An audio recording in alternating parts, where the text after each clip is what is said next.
गज और ग्राह का उद्धार करते हैं। और इसके बाद श्री सुखदेव जी महाराज कहते हैं, राजन, एक बार दुर्वासा जी महाराज भगवान का दर्शन करके आ रहे थे, और जब दर्शन करके आ रहे थे तो मार्ग में देवराज इंद्र मिलते हैं। तो भगवान के द्वारा जो लाई गई उनकी प्रसादी माला थी, जो प्रसादी माला प्राप्त किए थे, वो देवराज इंद्र को दे देते हैं। अब दुर्वासा जी महाराज जब देवराज इंद्र को वो प्रसादी माला देते हैं, तो देवराज इंद्र उस माला को अपनी हाथी ऐरावत को पहना देते हैं।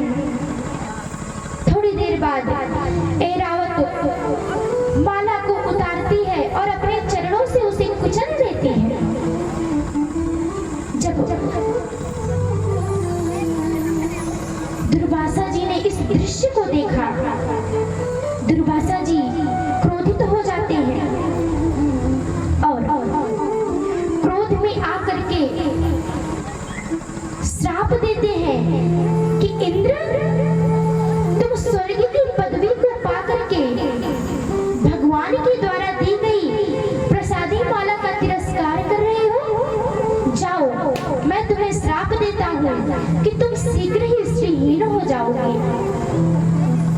जब देवराज इंद्र को श्रीहीन होने का श्राप लगा, दैत्यों को पता चला, तो दैत्य स्वर्ग पर आक्रमण करते हैं। जब दैत्य स्वर्ग पर आक्रमण किए, जितने भी देवता थे सबके सब स्वर्ग छोड़कर भाग जाते हैं। दैत्यों का आधिपत्य हो जाता है स्वर्ग पर। अब जब दैत्य स्वर्ग पर राज करने लगते हैं, तो जितने भी देवता थे वे सभी ब्रह्मा जी के पास जाते हैं। ब्रह्मा जी के पास जाते हैं और कहते हैं कि क्या किया जाए। ब्रह्मा जी ने कहा कि तुमने दुर्वासा जी का अपमान किया, तो उन्होंने श्राप दे दिया, अब उसका फल तो पाना पड़ेगा। अब क्या किया जा सकता है, किंतु चलो भगवान की स्तुति करते हैं। अब भगवान ही जो कर सकते होंगे वो करेंगे। तो जितने भी देवता थे सबको ब्रह्मा जी लेकर के भगवान की स्तुति करते हैं।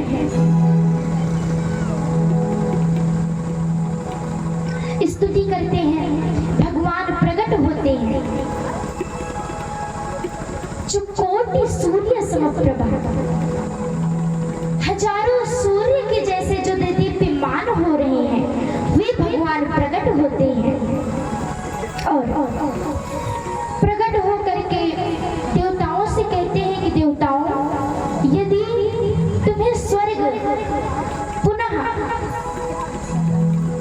स्वर्ग का राज चाहिए, तो तुम्हें दैत्यों से मित्रता करनी पड़ेगी। समुद्र मंथन करना पड़ेगा, और समुद्र मंथन अकेले तो हो नहीं सकता, तो दैत्यों से मित्रता करनी पड़ेगी। जिस प्रकार से एक सर्प ने चूहे से मित्रता की थी, उसी प्रकार से तुम्हें दैत्यों से मित्रता करनी पड़ेगी। अर्यो पहि संध्यया सत्य कार्यार्थ गौरवे अहिमूसक वद्या हियाथस्य पदवीं गते। अहिमूसक वद्या, जिस प्रकार से एक चूहा उससे मित्रता करता है सांप, ठीक उसी प्रकार से तुम्हें भी दैत्यों से मित्रता करनी पड़ेगी। एक बार एक चूहा और एक सांप दोनों एक पिटारी में कैद हो गए। जब कैद हो गए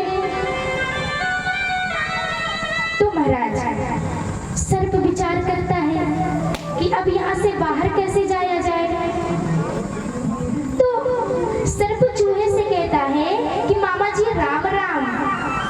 चूहा चारों तरफ देखने लगता है, किसे कह रहे हैं? पुनः आवाज लगाते हैं मामा जी, राम राम। चूहा पुनः देखने लगता है तो सर्प कहता है कि अरे आपसे ही कह रहे हैं। अरे हम सर्पों ने मिल करके एक मीटिंग की थी और उस मीटिंग में परिणाम ये निकला कि आज के बाद हम लोग चूहों को नहीं खाएंगे, क्योंकि चूहे हमारे लिए घर बनाते हैं और हम उन्हीं को खा जाते हैं। आज के बाद हम चूहों को नहीं खाएंगे। मामा जी, आप ऐसा करिए कि आपके जो ये पहले पहले दांत है ना, इससे इस पिटारी को काट दीजिए, जिससे कि हम लोग आराम से बाहर निकल सके। अब चूहा भी सर्प की बात पे विश्वास कर लेता है। विश्वास करके पिटारी को काट देता है और जैसे ही दोनों पिटारी से बाहर आते हैं, चूहा पिटारी को काटता है। जैसे ही बाहर आता है, सर्प चूहे का बाल भोग कर लेते हैं। देवता कहते हैं महाराज समझ गए, आप क्या कहना चाहते हैं? भगवान को प्रणाम करते हैं और दैत्यों के पास पहुंच जाते हैं। दैत्यों के पास जब पहुंचते हैं तो दैत्य कहते हैं, कहो कैसे आना हुआ? देवता कहते हैं कि मैं आपके लिए एक प्रस्ताव लेकर आया हूँ, एक ऑफर लेके आया हूँ। दैत्य कहते हैं, मेरे लिए प्रस्ताव? कहो कौन सा है प्रस्ताव? देवता कहते हैं कि प्रस्ताव ये है कि हम लोग अगर मिल करके समुद्र मंथन करें और समुद्र मंथन से जो अमृत निकलेगा, यदि उस अमृत को हम दोनों पान कर लेंगे तो हम दोनों अमर हो जाएंगे। तो चाहे जितना युद्ध हो, कोई मरने वाला नहीं। दैत्य कहते हैं, बात तो सही कह रहे हो, चलो फिर समुद्र मंथन करते हैं। क्योंकि भगवान ने कहा कि यदि तुम स्वर्ग की संपत्ति पाना चाहते हो, पुनः स्वर्ग का राज चाहते हो, तो समुद्र मंथन करना पड़ेगा। जितना भी तुम्हारा ऐश्वर्य है सब समुद्र में समा गया है। देवता दैत्यों से कहते हैं कि समुद्र मंथन करेंगे। दैत्य कहते हैं ठीक है, किंतु समुद्र मंथन से जो अमृत निकलेगा वो हम दोनों आधा आधा बांटेंगे, ये नहीं कि एक ही लोग पिएंगे। देवता कहते हैं ठीक है। अब दोनों लोग जाते हैं, मंदराचल को लेके आते हैं, बीच में समुद्र के बीच में रखते हैं, रस्सी के रूप में वासुकी नाग को लगाते हैं और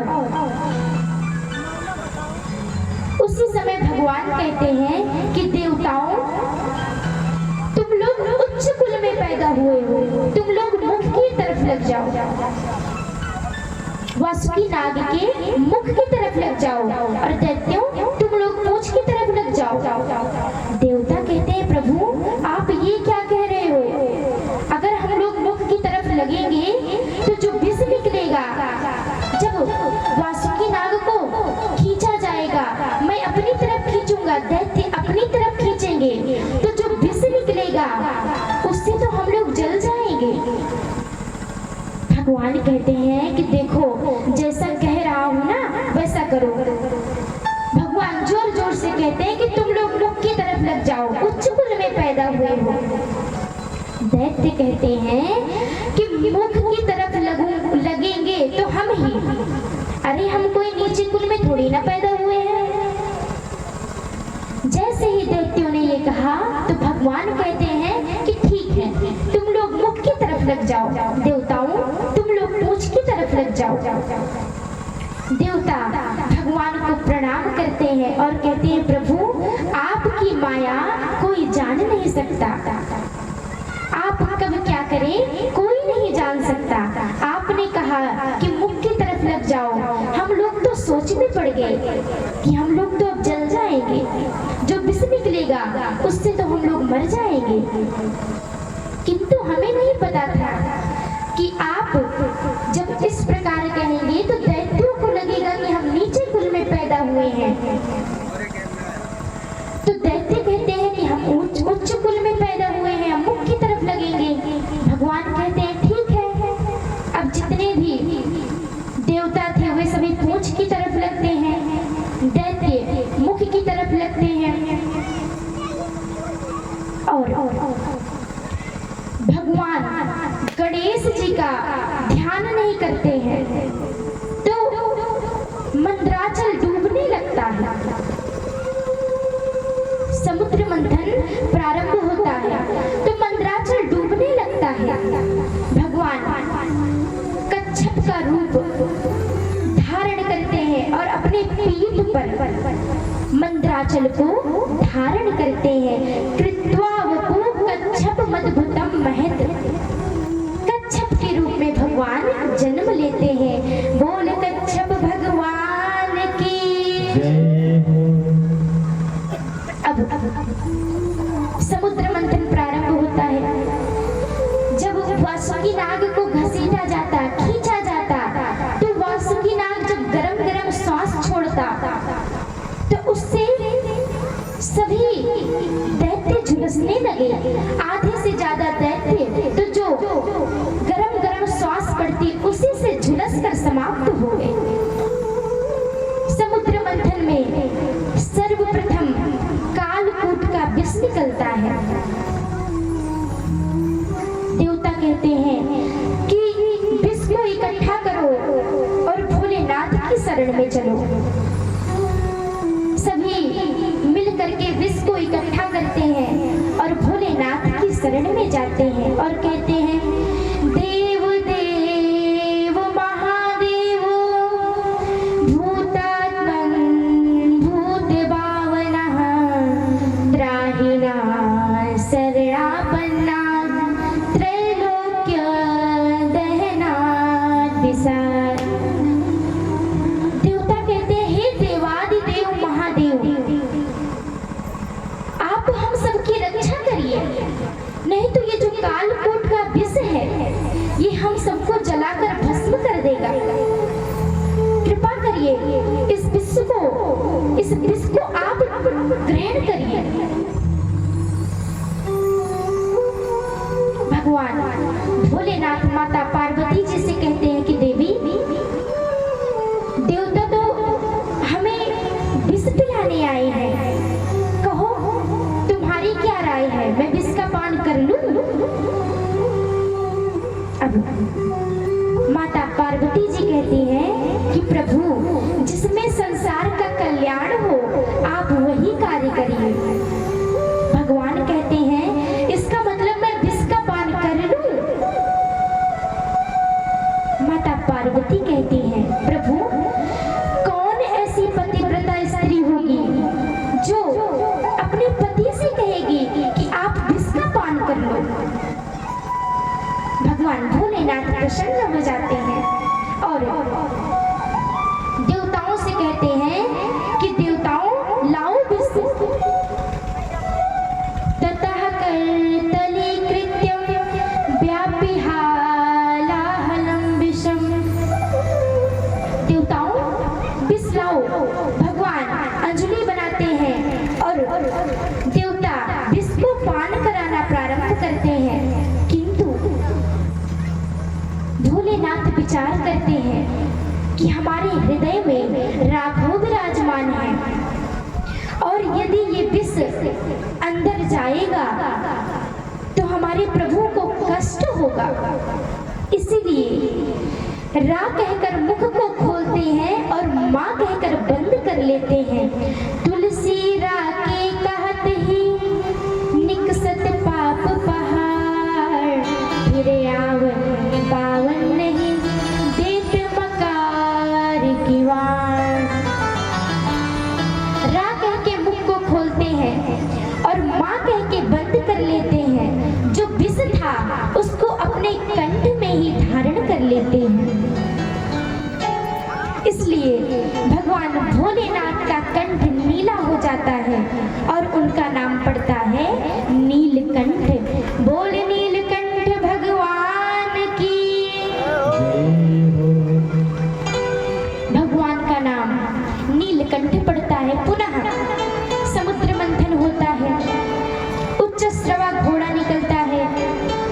बच्चा बलि को दे दिया जाता है। ऐरावत हाथी निकलती है, देवराज इंद्र ले लेते हैं, अप्सराएं निकलती हैं, स्वर्ग में भेज दी जाती हैं, कल्प वृक्ष निकलता है, स्वर्ग में भेज दिए जाते हैं,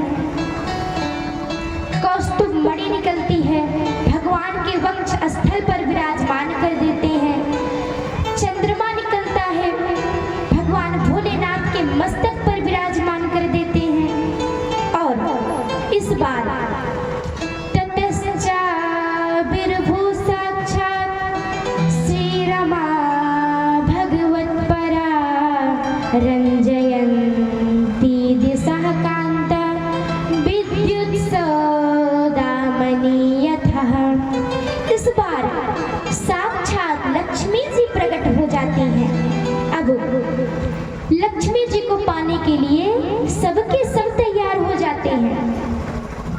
भगवान कहते हैं कि देखो, देवी जी के हाथ में वरमाला है, तुम लोग ऐसा करो कि पंक्तिबद्ध होकर बैठ जाओ। देवी जी जिसको चाहेंगी उसके गले में वरमाला डाल देंगी और अपना लेंगी। सभी लोग पंक्तिबद्ध होकर बैठ जाते हैं और सबसे पहले लक्ष्मी जी महात्माओं की पंक्ति में जाती हैं। सबसे पहले दुर्वासा जी मिल जाते हैं, मंद मंद मुस्कुराते हुए, टकटकी लगाए हुए देख रहे थे।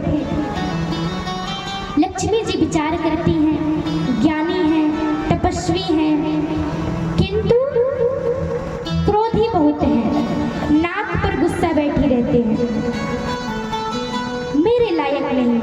प्रणाम करती हैं, आगे बढ़ती हैं, भोलेनाथ मिलते हैं, विचार करती हैं, भोलेनाथ भोले भाले ज्ञानी हैं, तपस्वी हैं, किंतु इनका भेष अमंगल है, इनका जो वेश है वो अमंगल है, मेरे लायक नहीं है। उन्हें भी प्रणाम करती हैं, आगे बढ़ती हैं। इस बार नजर पड़ती है भगवान नारायण पर, विचार करती हैं, सुमंगलः काष्ठ न कांक्षते हि माम्। विचार करती हैं, ये तो मुझे नहीं चाहते, किंतु मंगल के करने वाले हैं, अमंगल का नाश करने वाले हैं।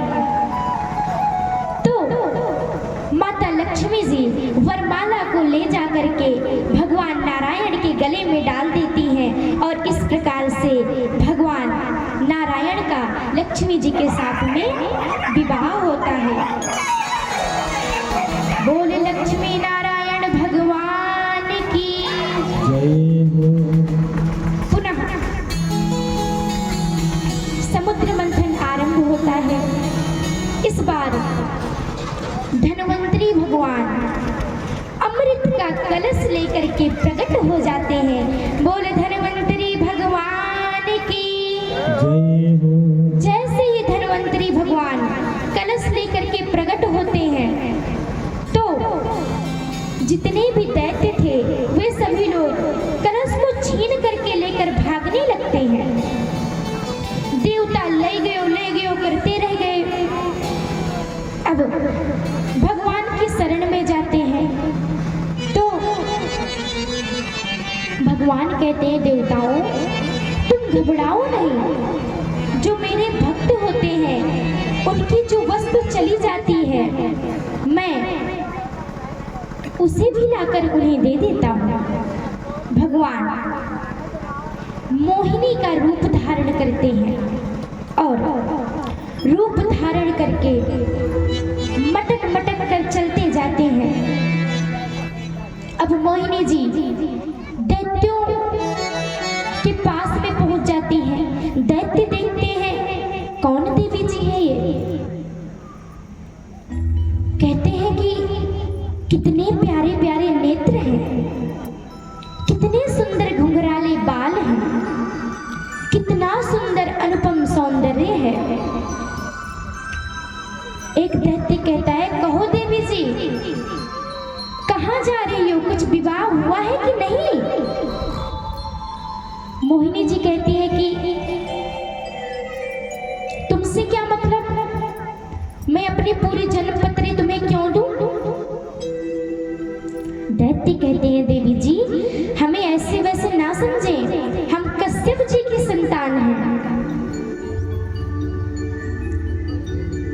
मोहिनी जी कहती हैं कि कश्यप जैसे की संतान हो करके, कश्यप जैसे महात्मा की संतान हो करके तुम लोग यहाँ पर कलह क्यों कर रहे हो? दैत्य कहते हैं कि हम लोग कलह इसलिए कर रहे हैं कि अमृत के बंटवारे को लेकर के कोई कह रहा है अमृत मैं पीऊंगा, कोई कह रहा है मैं पीऊंगा, तो इसीलिए हम लोग आपस में कलह कर रहे हैं, लड़ रहे हैं, झगड़ रहे हैं। और देवी जी, मेरा तो मन है कि आप इस अमृत को अपने कर कोमल हाथों से हम सबको पान कराइए। मोहिनी जी कहती हैं कि तुम लोग कश्यप जी की संतान हो और फिर भी बात मूर्खता की कर रहे हो। अरे मुझ जैसी स्वेच्छाचारिणी स्त्री के हाथ में अमृत जैसी बहुमूल्य वस्तु दे रहे हो। दैत्य कहते हैं देवी जी, हम अमृत पिएंगे तो आपके ही हाथों से पिएंगे। तो मोहिनी जी कहती हैं कि मैं अमृत को आप लोगों को पिलाऊंगी, किंतु कहीं अमृत के बंटवारे को लेकर के किसी को कम या ज्यादा मिल गया तो कहीं तुम लोग लड़ तो नहीं जाओगे, झगड़ तो नहीं जाओगे। दैत्य कहते हैं देवी जी, ऐसे वैसे ना समझे, हम लोग लड़ेंगे नहीं, झगड़ेंगे नहीं, आप तो बस अमृत पिलाओ, आपका जैसा मन हो आप वैसे पिलाओ। माता मोहिनी जी कहती हैं कि देखो, मैं इस कलश में देख रही हूँ, कलश को थोड़ा मटकाती है और कहती है मैं इस कलश में देख रही हूँ कि जो पतला पतला अमृत है वो ऊपर है और जो गाढ़ा गाढ़ा अमृत है वो नीचे है। तो यदि तुम कहो तो जो पतला वाला अमृत है वो देवताओं को पिला दिया जाए और जो गाढ़ा गाढ़ा अमृत है वो तुम लोगों को पिला दिया जाए। दैत्य कहते हैं देवी जी, आपकी जैसी इच्छा हो आप वैसे ही पान कराओ। अब एक पंक्ति में देवता बैठते हैं और एक पंक्ति में दैत्य बैठते हैं। मोहिनी जी देवताओं को अमृत सुधा का पान करा रही हैं और दैत्यों को रूप सुधा का पान करा रही हैं। दैत्यों में एक स्वरभानु नाम का दैत्य था जो कि बड़ा बुद्धिमान था। वो अपना वेश बदलता है और सूर्यदेव चंद्रदेव के बीच में जाकर बैठ जाता है। मोहिनी जी उसे भी अमृत पान करा देती है। सूर्यदेव और चंद्रदेव मोहिनी जी को इशारा करते हैं कि प्रभु ये देवता नहीं है, ये दैत्य है।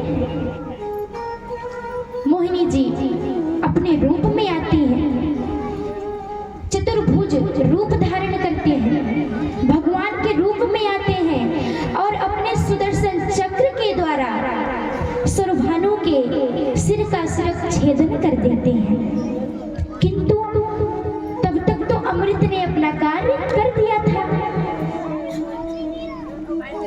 अब सुरभानु अमृत पी लिए थे, कंठ से नीचे चला गया था, तो वो तो अमर हो गया था। तो जो दो भाग हुए उसके, एक सिर और एक नीचे का शरीर, वो दोनों भाग राहु और केतु बने जो 9 ग्रहों के रूप में जाने जाते हैं।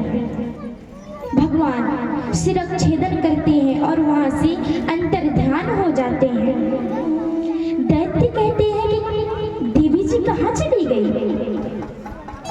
एक दैत्य था, वो कहता है कि चली गई नहीं, चला गया। वो कोई और नहीं था, छलिया विष्णु था जो देवताओं के कार्य की सिद्धि के लिए आया था।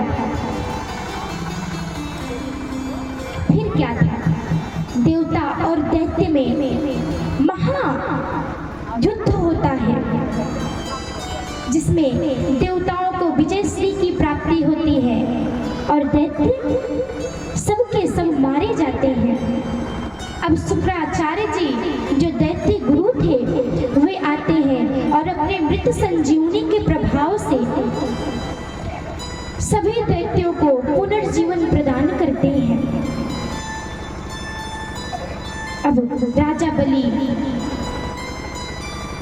शुक्राचार्य जी के पास जाते हैं और कहते हैं कि प्रभु आप मुझे बताइए कि जो स्वर्ग की संपत्ति है उसे कैसे प्राप्त किया जाए, क्योंकि अब देवताओं ने पुनः हमसे जीत करके स्वर्ग ले लिए हैं, तो दैत्यों को पुनः स्वर्ग कैसे मिलेगा, आप मुझे बताइए। शुक्राचार्य जी कहते हैं कि देखो, यदि तुम स्वर्ग की संपत्ति चाहते हो तो तुम्हें संत महात्मा का वरदान प्राप्त करना पड़ेगा, उनकी कृपा प्राप्त करनी पड़ेगी, क्योंकि देवताओं के साथ विष्णु हैं